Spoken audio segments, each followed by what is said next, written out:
Imran Khan went from cricketer to star, then Prime Minister of Pakistan. A year ago, he was ousted by a vote of no confidence. Since then, Imran Khan has been fighting for power, campaigning throughout Pakistan. A few months ago, he was shot with 4 bullets in his leg. Imran Khan sees the current government behind this attack. There are violent clashes between Khan supporters and the police. More than 140 lawsuits are filed against him, with the intention of disqualifying him from being elected, says Imran Khan when we reach him at his home in Lahore, Pakistan. Imran Khan, is your life still in danger? The people who I'm contesting elections against are the two family mafias. They're not political parties, they're family mafias. Only the parties are dominated by just their own families. Okay, so it's not a question of a democratic political party, as you know. It's just, and so these people have made so much money, and their money making, the corruption is legendary. It's reported in the Western newspapers too. And like in the developing world, what happens is they steal the money and then they take it abroad. So they do damage twice. Once when they steal the money, and twice when they send it abroad, which means that we eventually puts pressure on our dollar, because when you buy dollars and send them abroad, it puts pressure on your currency, which devalues. So, and then devaluation causes inflation and poverty. So this is the same with most of the developing world. The ruling elites of the developing world steal money and take it outside in offshore accounts and Western capitals, and their countries go more into poverty. They cause poverty by doing that. So, number one, they have huge amounts. They made huge amounts of money, and they, when through this conspiracy, when they removed me from power, what they did was that they gave themselves immunity from the corruption cases, and the corruption cases were about $5 billion. So they gave themselves immunity. Now, the reason why my life is in danger is because they are worried that whenever there are elections, all the opinion polls are that sweep the elections. Of the 37 by-elections, we have swept 30 of them. So, they know that my party is poised to win. So they are running away from elections. But if they have to have elections, they do not want me to be in power. So hence my life is threatened. You want elections to take place as soon as possible, whereas the government wants them as late as possible. When will they happen? Rosa, look, what we want is the constitution to be implemented. The constitution of Pakistan is very clear. The moment you dissolve your parliaments, whether it is federal or provincial, elections have to be held within 90 days. This is the constitution of Pakistan. So we dissolved our 2 governments. Out of the 4 provinces, my party was in power in 2 of them. So we dissolved the two governments. By the way, this is what all the senior leadership of the political parties, even the then who was the army chief, General Bajwa, they kept telling me that, look, if you want elections, dissolve your parliament, your governments. So we did. Now, once we dissolved our government, they are now running away from elections.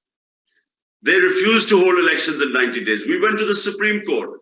The Supreme Court has given a verdict that the elections have to be held in 90 days. But the government is refusing to provide money for the elections, saying we don't have the money, or saying we can't give security. So it's all excuses. But the Supreme Court now is standing firm that the elections have to be held within 90 days in these 2 provinces. So all we want is the Supreme Court verdict to be implemented according to the Constitution. How unstable is Pakistan? The instability is because there is political instability, because there are no elections. The government is one of the worst governments formed with a 12-party coalition, which means there's no governance there. When you have 12-party coalition, it's everyone having a share of the pie. There's no governance. But the worst is our economy has since 1 year when we were taken out of power, the economy has tanked. So we have the worst economic indicators in our history. We are basically bankrupt. Our rupee has lost 35% of its value in just a space of 11 months. We have the worst inflation in our history of Pakistan, especially the sensitive price index, which means common people, the things that they eat on, or the kitchen stuff, it's almost 50% inflation. So worst inflation, then the rupee falling means, the everything imported, oil, everything has gone up, and inflation is not being controlled. But then the other thing is we have now, from 6% growth rate a year ago under us, it's now gone down to 0.4%. So that means massive unemployment. 50% of industry is closed. So revenues are falling, exports are going down. So therefore, all the economic indicators are going south. Now, the only way out of this mess is to have political stability, which comes from free and fair elections. But as I said, free and fair elections, they are petrified of, because they're scared I will come back into power. There have been clashes between your people and the police. Will the situation escalate? I'll tell you what was the clashes. First of all, there is only one political party in Pakistan that does not want violence, and that's my party. Why? Because we want elections. If you want elections, the one thing that will stop the elections is that the government already claiming there's insecurity. They will claim that they cannot provide security to the country. They're already making that excuse. So if we have political violence, it will give a government the opportunity to delay the elections. So therefore, it is not in our interest for there to be violence. But what it is in the government's interest to have violence. So what they did, they have twice, in fact, 3 times attacked my house. And why have all my people came, the people, 2,000-3,000 people outside? Because why are the people outside my house? So you should understand this. The people who tried to assassinate me, which I told you in the beginning, are all in power. Everyone here believes me that the government will try and kill me again. So that's why the people are here to protect me. This is about, so far, 5 times the police has come to arrest me. Not in my house when I was in Islamabad. And every time people found out, they would rush to my house. Why? Because firstly, they're all trumped up charges. People in this country know me for 50 years. I've never broken a law. I'm the most well-known Pakistani in this country. I'm the biggest fundraiser and I'm the biggest fundraiser in the country, because I have done the biggest charity work. So the reason I do it is because people trust me with their money. So they do not believe that in last 5 or 6 months, I have 445 criminal cases against me. 40 cases of terrorism. So each time the case goes to the court, we end up in a court, the cases get thrown out. Because